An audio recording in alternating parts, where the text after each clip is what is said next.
बास झाला आता विक्रांत. असं कसं? अगं त्याला वेळेचं महत्व कळलं पाहिजे. हे बघ सलील, तू आता जर वेळ पाळली नाहीस तर तुझ्यावर वाईट वेळ येऊ शकते. Okay, I am so sorry. अरे मला नाही, हिला सांग, माझं काही नाहीये. अरे हो खरंच की. Okay, I am so sorry. पुन्हा असं होणार नाही. It's okay. मला राग येतो पण तुझा येत नाही असं म्हणायचंय तिला. असं काही नाही. म्हणजे बघ ना, तू मगाशी तुला इतका उशीर झाला पण ती अजिबात चिडली नाही तुझ्यावर. तसं नाहीये, मला राग आला होता पण मी तो दाखवला नाही. हे बघ तेच सांगतो मी, म्हणजे कळतंय ना तुला. तू ना ह्याच्याकडे लक्ष देऊ नकोस. आता माझं हसून हसून पोट दुखायला लागलंय. मी फक्त विचार केला की असेल काहीतरी कारण, झाला असेल उशीर. नाही पण मला वाटतं की असंही कधी कधी व्हायला पाहिजे. उलट अशा सिच्युएशन मधनं माणूस जास्ती कळतो. बट जोक सपाट, मानसी वेळ आणि कमिटमेंट्स यांच्या बाबतीत खूप पर्टिक्युलर आहे, खूपच. तिला अशा छोट्या छोट्या गोष्टींमधून आनंद मिळतो आणि ती कुणालाही, म्हणजे कुणालाही गंभीर, नर्वस अजिबात पाहू शकत नाही. आणि त्यात तिच्या सोबत असेल कोणी तर त्याला तर अजिबातच नाही. विक्रांत बास आता. तू जवळ जवळ माझं प्रगती पुस्तक उघडलंयस. ठीक आहे, तुझं प्रगती पुस्तक बंद करतो आणि मी निघतो आता. अरे थांब ना. अरे लग्नासाठी तुम्ही भेटलात की मी? तुम्ही चालू द्या, मी येतो. Bye bye.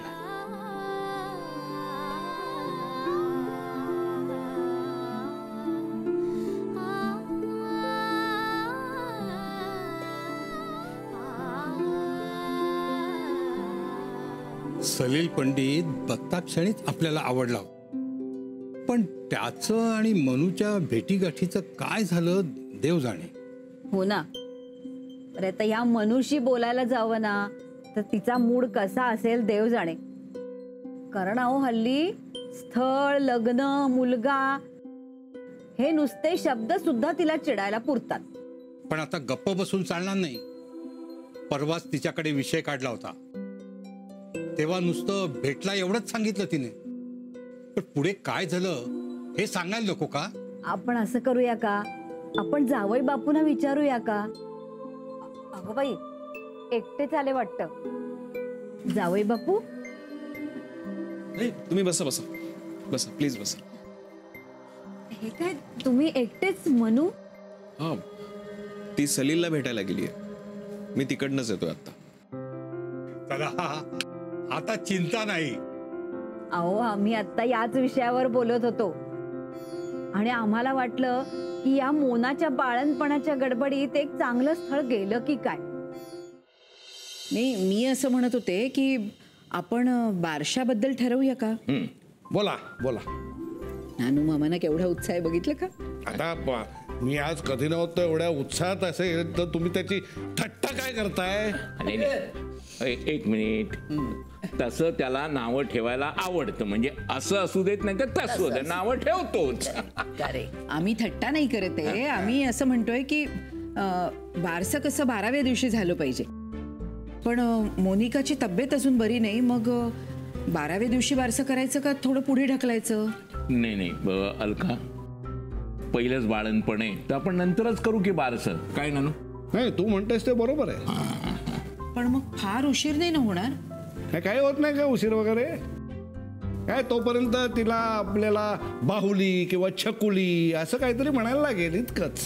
नाही नानू, तू म्हणतोस ते खरे, पण समजा मोठं झाल्यावर तिला छकुली, बाहुली हेच नाव आवडायला लागलं तर मग पुढे काय करायचं? तुझ्या बोलण्यात तथ्य आहे. मी काय म्हणतो माई, तसं जर असेल ना तर आपण बारसं लवकरात लवकर करून घेऊया. काही नको. हे बघ नान्या, आता लहानपणी आई तुला चकुला असं म्हणायची, म्हणून आता तू चकुलाच आहेस का? सांग ना, चकुला म्हणतात का तुला? काय माहिती आता तू थट्टा करायला मग माझं बालपण काढलंस. माझं बालपण हा काही थट्टेचा विषय नाहीये. अरे मधू अरे तुला हसायला काय झालं? हा काही एवढा मोठा विनोद नव्हता. नाही मग मी चेष्टा करत होतो का? नाही तू फक्त त्याच्या बालपणाबद्दल बोलत होता. चकुला असं म्हणायची आई माई. आपल्या कुटुंबाचं मला अगदी कौतुक आहे बघ. म्हणजे कितीही संकट येऊ देत, काही होऊ देत, आनंदाचे क्षण आले ना की आपण अगदी भरभरून जगतो, हसतो. आपल्या दळवी कुटुंबियांमध्ये ईश्वराने उत्साह कसा अगदी भरभरून भरलेला आहे असं वाटायला लागतं. आता काय याला आपण चकुला म्हटलं म्हणजे तुमची आई म्हणायची म्हणून चकुला. अरे चकुला.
मानसी बोल ना.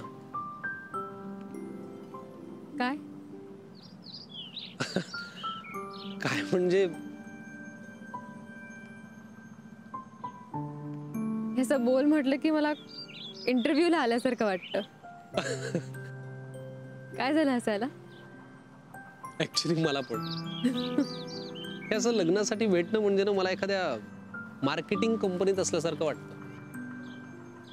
मला हे जमतं, मला हे जमत नाही, मला हे आवडतं, मला हे आवडत नाही, हे असं सांगत राहायचं. समोरच्याच्या वागण्या बोलण्याचा अंदाज घ्यायचा, मग त्याच्यावरनं त्याला मार्क्स द्यायचे.